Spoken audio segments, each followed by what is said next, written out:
Hace algún tiempo conversé con un amigo, una persona profesional que tenía algunas comodidades en la vida, y él me contó la historia de cómo él una vez estuvo frente a frente, o se sintió en los brazos de la muerte.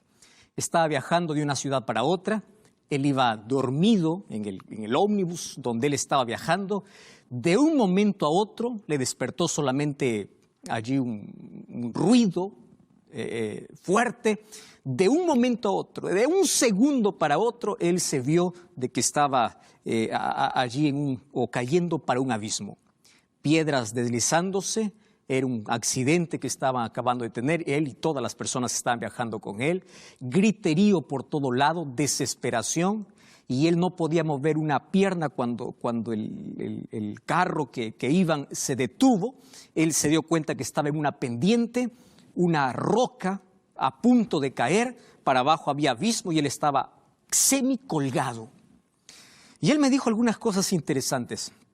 En un momento tan crítico de la vida, cuando tú te sientes frente a frente o cuando sientes que estás en los brazos de la muerte, tú te olvidas de quién eres. Te olvidas cuántos títulos tienes, te olvidas todos los grados que obtuviste en la vida y solamente tienes un presentimiento de qué va a suceder conmigo. No sentía mis piernas, sentía que no sabía si estaba vivo, estaba muerto, no sabía si estaba soñando. Él expresa la experiencia que él vivió. Y dice, en un momento como este, te das cuenta que lo más importante en la vida no son tus conquistas, no son tus logros. Lo más importante por tu mente pasa qué es de tu familia, qué es de tus hijos, qué es de tu esposa. Entonces, él me contó, la vida... Allí te das cuenta que o lo importante de la vida no es todas las cosas por lo cual te afanas. Y uno descuida a veces lo más importante. Y él era cristiano, por supuesto, o había crecido por lo menos en una familia cristiana. Y por mi mente pasó, me decía él, dos cosas. O estoy salvo o estoy perdido. ¿Valió la pena vivir? ¿Para qué viví? ¿O perdí tiempo en la vida? ¿O qué cosa es lo que yo gané? Y él me hizo recordar cómo alguien también me ha contado una experiencia similar y me decía lo siguiente: pastor, la vida sin Dios es una vida donde uno da vueltas y vueltas y vueltas sin rumbo. No sabe a dónde va a llegar. Tanto así que si llega la muerte, te estremece. Si llega alguna cosa que te separa de tus conquistas, de tus logros, de tu dinero, que te separa de aquello que te hace sentir seguro, te hace sentir tan indefenso, te sientes en el vacío y sientes que no viviste para nada. Porque finalmente la vida al final se resume, ¿estoy salvo o estoy perdido? Eso es todo. Y a veces uno va por la vida pensando que lo más importante es el dinero, lo más importante es el poder, lo más importante son las cosas de este mundo, cuando al final de la vida lo más importante es ¿estoy salvo o estoy perdido?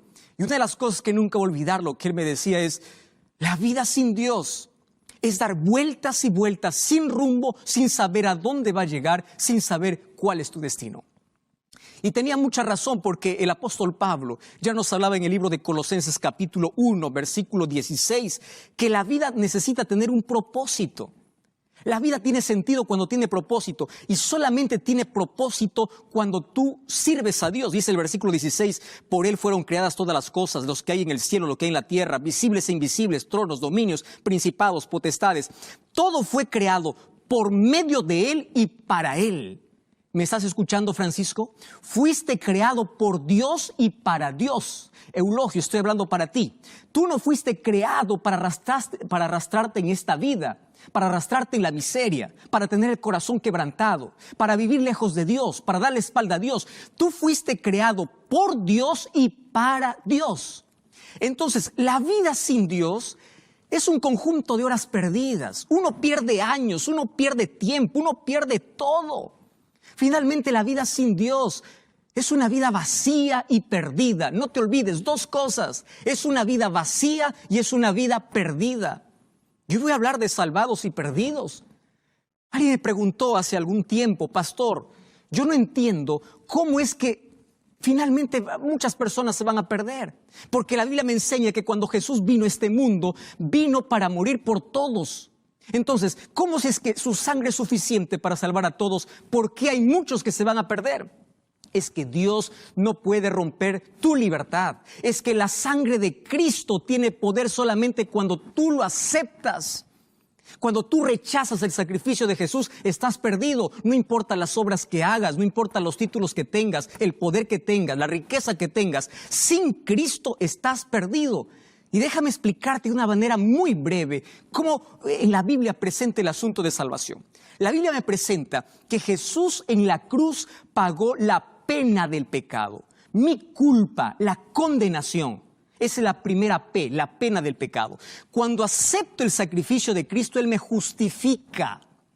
¿Qué significa me justifica? Él me hace justo, me acepta como hijo suyo. Pero a partir de allí empiezo a caminar con Dios. Y cuando yo camino con Dios, Dios me libra del poder del pecado. ¿Me estás escuchando, Julia? ¿Me estás escuchando, Rodrigo? Del poder del pecado. Lo que antes me gustaba hacer, Dios va transformando mi carácter, mis gustos. Mi vida se está colocando en armonía con la voluntad de Dios. Primero en la cruz me libró de la pena del pecado. Después me libra del poder del pecado.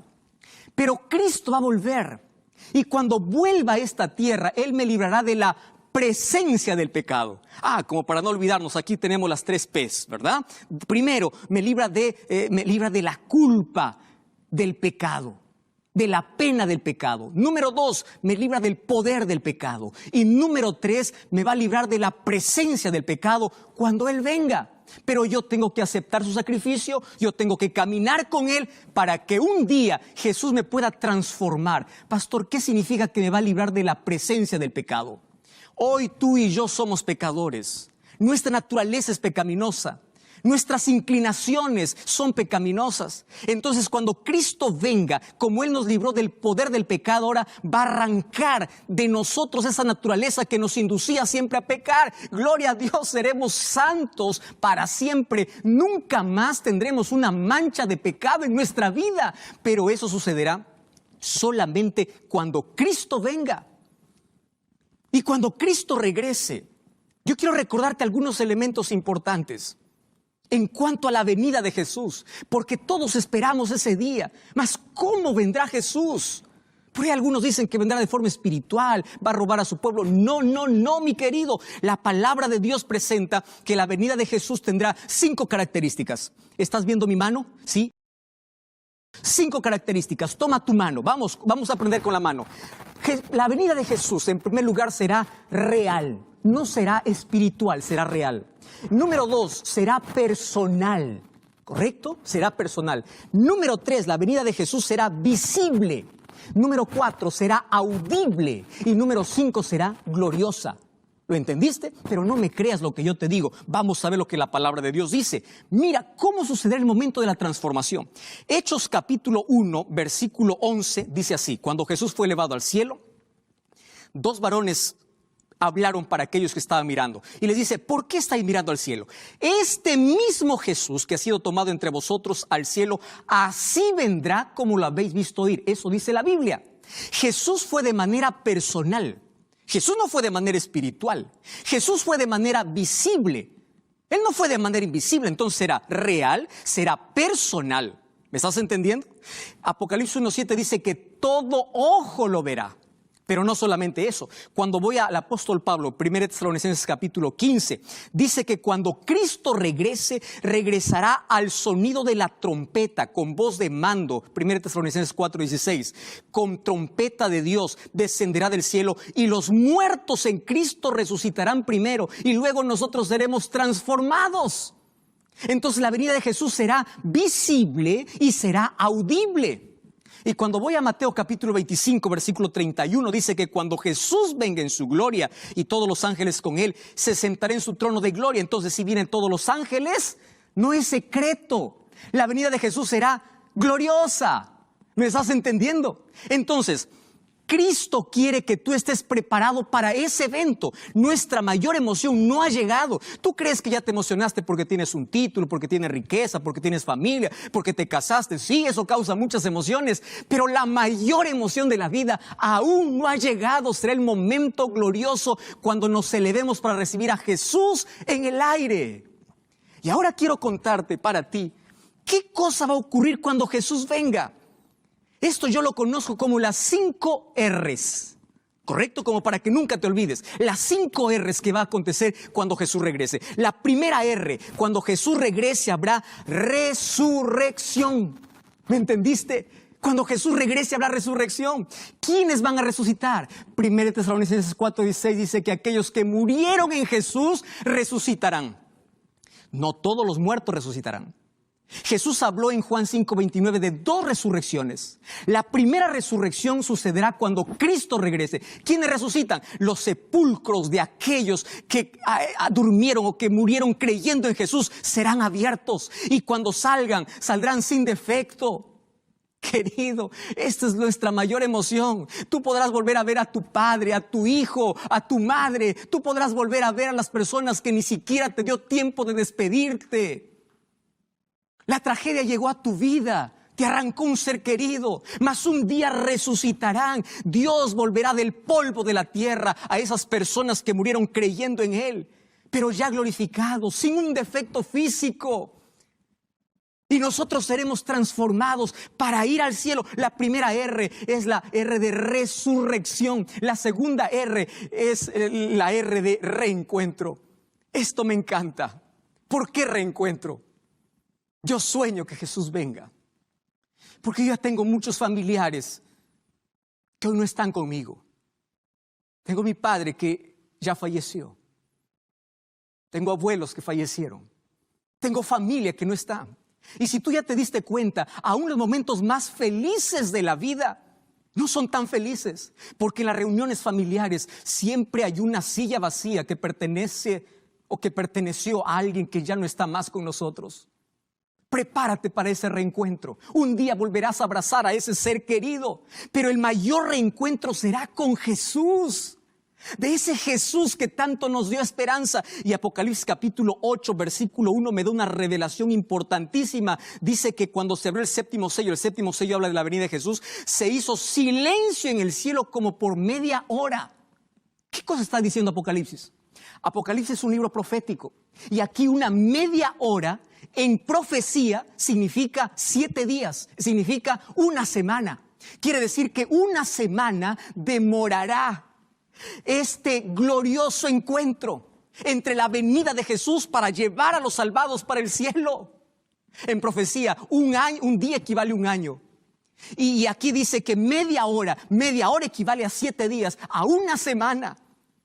¿Por qué silencio en el cielo? Porque todos los ángeles vienen. Todos están esperando la orden del Padre. Vamos a recoger a nuestros hijos. Vamos a traerlos para casa. Ellos están sufriendo mucho. Las tragedias. El mundo está pereciendo. Es hora de volver. Y Jesús vendrá. El mayor reencuentro no solamente será con nuestros seres queridos. El mayor reencuentro será con Jesús. ¿No te emociona saber eso? La tercera R es la R de la recepción. La Biblia dice en Mateo 25 que Jesús dirá: venid benditos de mi Padre. ¿Te imaginas aquella mesa de bienvenida? ¿Te imaginas aquel abrazo con los ángeles? ¿Te imaginas aquel abrazo con Jesús cuando tengamos que mirar sus heridas, las huellas que todavía, las marcas que están en sus manos, que costó nuestra redención, porque sus manos fueron clavadas para que tú y yo hoy tengamos derecho a entrar a ese reino? Ese reencuentro, esa recepción será gloriosa. La cuarta R es la R de respuestas. Porque hay muchas cosas que aquí no entendimos. Pero tú sigue perseverando por fe. Aún en las mayores crisis, que no desmayes, no te desanimes, levanta la cabeza. Aún cuando no tengas evidencia, sigue confiando en Dios. Cuando la noche sea más oscura, sigue confiando en Dios. Cuando todo esté yendo para abajo, sigue confiando en Dios. Porque un día lo que no entiendes en esta tierra, entenderás en el cielo. Y el libro de Apocalipsis capítulo 20, versículo 1 en adelante, dice que nosotros, o los salvados, en el cielo tendrán potestad para juzgar. El apóstol Pablo también en 1 Corintios decía que vamos a juzgar. ¿Juzgar para qué? Escúchame lo que te voy a decir. Una de las actividades que harán los redimidos en el cielo después de esa recepción maravillosa será analizar los casos de todos aquellos que se perdieron. ¿Por qué? Por una razón simple. ¿Sabes cuál es la razón? Porque en la eternidad no habrá un rastro de duda de la justicia de Dios. En el cielo habrá muchas sorpresas. ¿Por qué personas que aquí aparentemente estaban perdidas están en el cielo? Y personas que aquí aparentemente estaban salvas estarán perdidas. ¿Y por qué? Porque aquellos que están salvos se arrepintieron. Mas aquellos que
parecían buenos, solamente parecían. Era solo un maquillaje espiritual. Era solo un sepulcro blanqueado por fuera. Pero no era sincero, no colocó su vida en armonía con la voluntad de Dios. Entonces allí nos daremos cuenta de la justicia de Dios. Nadie tendrá duda de aquel que se perdió por despreciar tantas oportunidades que Dios le dio. Querido, el cielo es tu lugar. Ese es nuestro lugar. Fuimos creados por Dios y para Dios. Y Él dijo, voy a volver. Y yo quiero llevarte, pero no puedo quebrar tu libre albedrío. Por eso Dios te hizo un ser inteligente. Y la mejor manera de usar tu inteligencia es usar bien tu libertad para elegir a Jesús. ¿Estás entendiéndome? Usa bien tu libertad para tomar buenas decisiones. Y la mejor decisión es vivir al lado de Jesús. ¿Quiénes estarán en el cielo? Apocalipsis capítulo 3, versículo 21, dice así. Mira lo que dice la palabra de Dios. El que venciere se sentará conmigo en mi trono, así como yo he vencido y me he sentado con mi Padre en su trono. ¿Quién es un vencedor? No es aquel que vence con su capacidad. Vencedor es aquel que camina al lado de Jesús. Aquel que no tiene miedo a entregarse a Jesús. ¿Por qué estás postergando una decisión? ¿Por qué no estás estudiando la Biblia? ¿Por qué aún no te has bautizado? ¿A qué tienes miedo? Aquel que venciere se sentará en mi trono. ¿Qué tiene que vencer? Mira el versículo 20. Yo estoy a la puerta y llamo. Si alguno oye mi voz y abre la puerta, entraré a él. Jesús en Mateo capítulo 23, versículo 27 dice, Jerusalén, Jerusalén, puedes colocar allí tu nombre. ¿Cuántas veces te llamé? ¿Cuántas veces quise salvarte? Roberto, Rodrigo, José, Carlos, Juan, ¿cuántas veces te llamé? Ignoraste mi voz, toqué la puerta de tu corazón, tú no quisiste abrir, rechazaste mi gracia. Ahora acompáñame para la última R, porque esta R es impresionante. Apocalipsis capítulo 21, versículo 4. Mira lo que dice la palabra del Señor. Vi un cielo nuevo y una tierra nueva. El primer cielo y la primera tierra pasaron y el mar no existe más. Acabaron todos los problemas. Y si vamos para el capítulo 20, dice que después de 1000 años, mira qué cosa es lo que sucede. Versículo 5. Los otros muertos no volvieron a vivir hasta que se cumplieron 1000 años. Bienaventurado el que tiene parte en la primera resurrección. Claro, porque la segunda resurrección solamente es para condenación. Versículo 9. Subieron sobre la anchura de la tierra, rodearon el campamento de los santos, la ciudad amada, y descendió fuego del cielo y los consumió. El diablo que los engañaba fue lanzado en el lago de fuego y azufre, donde está la bestia y el falso profeta, y serán atormentados para siempre. Cuando dice para siempre, está hablando de consecuencias eternas. Ahora, préstame atención lo que te voy a decir ahora. Después de 1000 años en el cielo, dice que la nueva Jerusalén desciende a la tierra. Quiero que imagines conmigo, por favor, esta escena. La nueva Jerusalén, la santa ciudad, está descendiendo del cielo.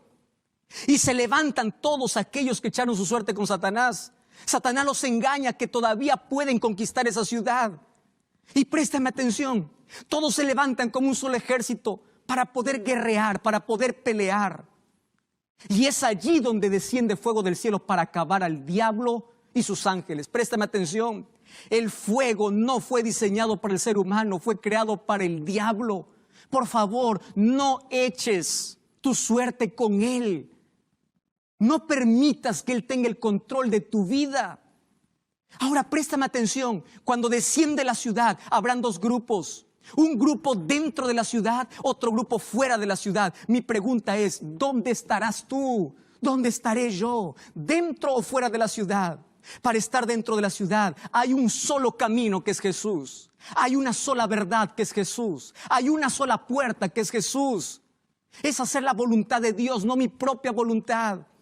Yo estoy imaginando en este momento cuántos padres estarán allí en la ciudad mirando a sus hijos fuera de la ciudad.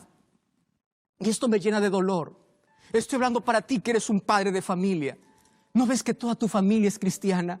¿No ves que todos van a la iglesia, pero tú eres duro? Un día tus hijos y tu familia estarán dentro de la ciudad y tú estarás fuera. ¿Por qué? Por tu incredulidad.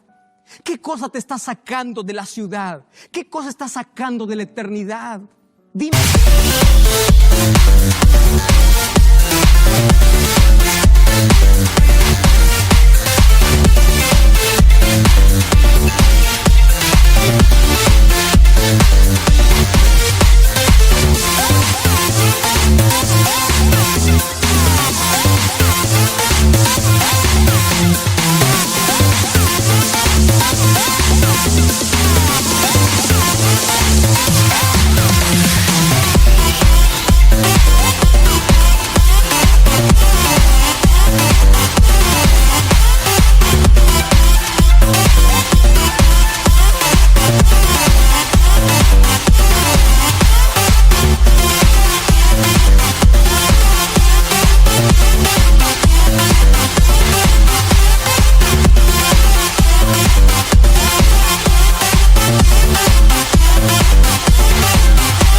¿Qué cosa? ¿Un pecado? Por un cigarrillo no vas a estar dentro de la ciudad. Por un vaso de alcohol tú vas a perder tu salvación. Dime qué cosa es lo más importante que en la vida tú puedas tener, que pueda compensar o reemplazar una eternidad al lado de Jesús. Querido, otra vez dos grupos aquí. Aquellos que están dentro de la ciudad, salvados para siempre, y aquellos que están fuera de la ciudad, perdidos para siempre. Quiero imaginar a Judas, cómo ve a sus compañeros, 11 dentro de la ciudad, 1 fuera de la ciudad. 11 salvados para siempre, 1 perdido para siempre. ¿Cuántas familias allí desunidas? No porque Dios determinó, sino porque tú elegiste. Porque salvación es un asunto de elección. Por eso decide bien. Mi pregunta este momento es, ¿tu vida ahora dónde está? ¿Dentro de la ciudad o fuera de la ciudad? Y déjame darte un concepto que tú no debes olvidar. Dentro de la ciudad habrán grandes pecadores arrepentidos. Y fuera de la ciudad habrán pequeños pecadores no arrepentidos. Tú no pienses que los que se van a perder son los asesinos, aquellos homicidas, son aquellos malos. No, no, no. Solo se perderá aquel que no aceptó la gracia de Jesús. Tú sabes que se perderá gente buena, gente honesta, gente honrada, gente que hacía obras de bien, gente que no cometió escándalos, gente que no cometió adulterio, gente que hizo bien al prójimo, pero estará perdida porque por obras nadie llega al cielo. Al cielo llegamos por aceptar la gracia de Jesús. En el cielo estará Moisés, un ex asesino. Estará Saulo, un ex asesino. Grandes pecadores arrepentidos por la gracia del Señor estarán en la eternidad. Entonces, por favor, no me digas yo soy demasiado bueno como para no ir a la iglesia. Soy demasiado bueno como para no rendirme a Jesús. No me digas que eres demasiado bueno, porque aquel que no se reviste de la gracia de Cristo está perdido. ¿Dónde estás? ¿Dentro de la ciudad o fuera de la ciudad? El apóstol Pablo en Filipenses 3:20 dice que nuestra ciudadanía está en el reino de los cielos. Querido, en el nombre de Jesús, acepta la gracia de Cristo. Escribe aquí: yo acepto a Jesús en mi corazón. Entrégate a Cristo. Tú y tu familia, prepárate para una eternidad al lado de Jesús, porque Jesús te quiere ver dentro de la ciudad para una eternidad, una eternidad. ¿Tú aceptas la gracia de Cristo? Ponte de pie. Yo no te estoy viendo, pero ponte de pie. Allí donde estás, cierra tus ojos, vamos a orar. Querido Dios, aquí estamos puestos en pie aceptando tu gracia, aceptando tu misericordia, aceptando que hoy Jesús pueda transformar nuestro corazón, porque soñamos estar dentro de la ciudad, soñamos entrar en la Nueva Jerusalén, soñamos abrazar a Jesús, soñamos estar con toda nuestra familia. Por eso hoy elegimos a Cristo como nuestro Salvador. Acepta nuestra decisión en el nombre de Jesús.